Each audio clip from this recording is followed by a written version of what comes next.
Hello, আজকে হচ্ছে বৃহস্পতিবার আর ঘড়িতে এখন বাজে অলমোস্ট 9টা বাজতে 10 মিনিট বাকি রয়েছে যদিও বা। তো অফিস থেকে জাস্ট কিছুক্ষণ আগেই আমরা দুজন বাড়িতে ঢুকেছি, তখন বাজে ঘড়িতে 8টা। তারপরে ফ্রেশ হয়ে সকালে তাড়াহুড়ো করে বেরিয়ে যায় যেহেতু অফিসে, তো কিছু বাসন কোসন স্যাঙ্কি রাখা ছিল, মাজতে পারিনি কারণ যেহেতু আমাদের 9:50-এর ট্রেনটা অ্যাট এনি কস্ট ধরতেই হয়, নয়তো অফিসে পৌঁছতে পারবো না।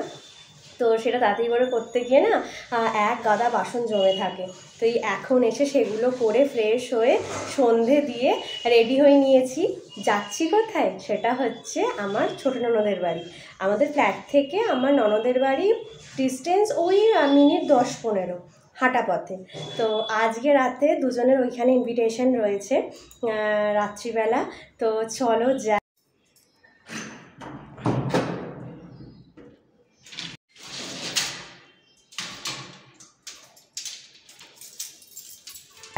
এই যে দুজনে যাচ্ছি, এই যে আমরা দুজনে মিলে যাচ্ছি এখন রাতের ভোজন খেতে।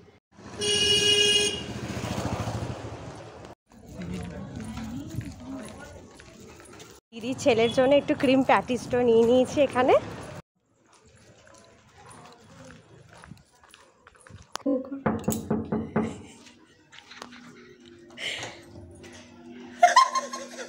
আমি করিনি, এই যে এ করেছি।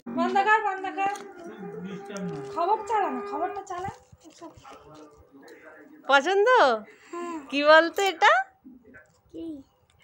বল, এটা কি দেখে কি মনে হচ্ছে? বল প্যাটিসে আমুল দুধ মাখানো। ক্রিম প্যাটিস খাস তো? তোমাদের সাথে এর আগে পরিচয় করে দেওয়া হয়নি, এটা আমার ছোট ননদ। ভীষণ ভালো মানুষ, এত ভালো মনের মানুষ এই যুগে পাওয়াটা কিন্তু খুব চাপ। মানে এতটা সরল সাদাসিধা, আর আমাদের দুজনকে ভীষণ ভালোবাসার। এটা হচ্ছে আমার ছোট জায়াবু, পুরো নিজের দাদার মতন।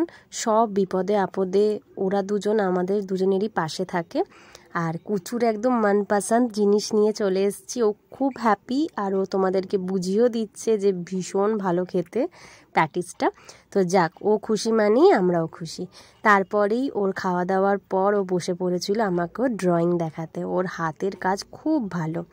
আর যখনই এইসব হচ্ছে আমাদের তো একদম জমাটি আড্ডা শুরু হয়েই গেছিলো। তার মধ্যেই জায়াবু কুচুর ছোটোবেলার অন্নপ্রাশনের ফটোগুলো বের করে দিল। আর সেই সব ছবি দেখতে দেখতে কত স্মৃতি চোখের সামনে চলে এলো। দেখো, এটা হচ্ছে আমার বর, ওকে মুখে ভাত খাওয়াচ্ছে। তখন বাপনকে একটা অন্যরকমই দেখতে ছিল। এটা হচ্ছে আমার শাশুড়ি মা, এটা হচ্ছে ওর ঠাম্মি, আর এই হচ্ছে দিদি জায়াবু। অল্প বয়সে কি সুন্দর দেখতে ছিল না দুজনকে। আর এখানে আমার বরমশাই অ্যাজ ইউজুয়াল বসে এখানে ফোন ঘাঁটছে। তো চলো, রাতও অনেক হয়েছে, আবার ফ্ল্যাটেও ফিরতে হবে। তো এদিকে দিদি খাবারের জোগাড় করছে। আর চিকেন কষার কালারটা দেখেই বুঝতে পারছো কতটা ইয়াম্মি হয়েছে। আর ওয়েট করতে পারছি না, সবাই বসে গেছে, এবার চলো আমিও বসে পড়ি। তোকে দিয়ে দিই এখানে ভাই। হ্যাঁ দিয়ে দে না, গোটা 10 দিয়ে দে। কটা দেবো বল, এখন কটা দেবো বল?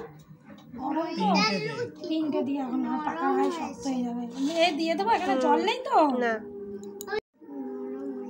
খাওয়া দাওয়া শুরু হয়ে গেছে, ওরাও খাচ্ছে, এবার আমিও খাবো।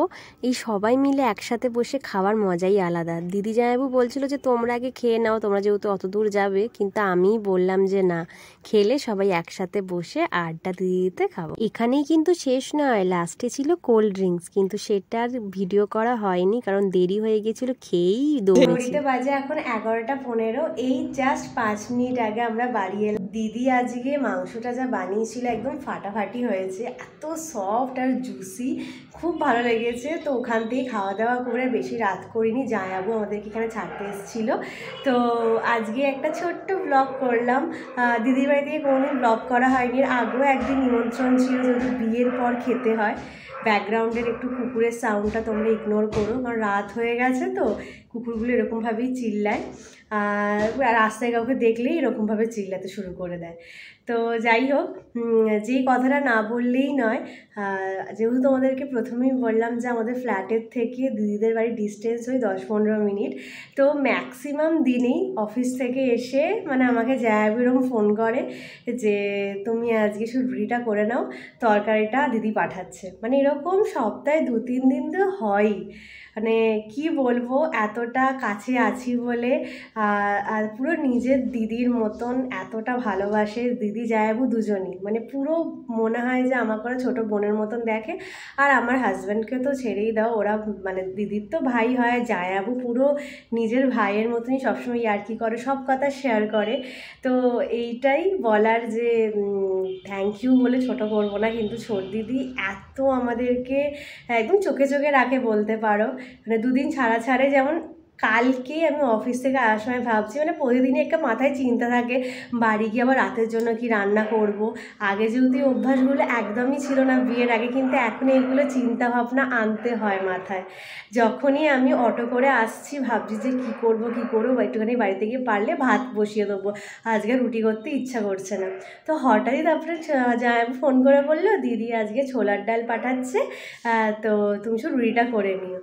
মানে জানি না কিভাবে জেনে গেল যে তরকারিটা আমার করতে ইচ্ছা করছিল না। মানে এইভাবেই ছোট্ট ছোট্টভাবে এত সুন্দর এক একটা দিন না চাইতেই এত ভালোবাসা পাচ্ছি। তো আমি তো খুবই গ্রেটফুল। মানে বিয়ে করার পর আমার বাপিমা পুরো নিশ্চিন্তে রয়েছে। এক তো বাপন তো ছেড়েই দাও, 24 ঘন্টা কেয়ার তো করছেই, প্লাস আমার হাতে হাতে, যেহেতু আমরা দুজনে ফ্ল্যাটে একাই থাকি, তো বুঝতেই পারছো কাজ করে অফিস যাওয়া অনেকটাই চাপ দুজনের জন্যই। তো দুজনে আমরা ঠিক হাতাহাতি করে সব কিছু করে ফেলি, ও তো আমাকে সব সময় হেল্প করে। তো আজকে ব্লগে এই কথাগুলো না বললেই নয়, তাই জন্য বললাম।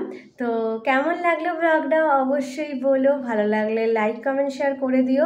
আর যদি ফেসবুক থেকে দেখে থাকো তাহলে পেজটা ফলো করে দিও, আর ইউটিউব থেকে দেখে থাকলে কিন্তু সাবস্ক্রাইব করতে ভুলো না। এবার ফ্রেশ হয়ে শুতে যাব, কাল আবার অফিস। তো চলো টাটা, গুড নাইট।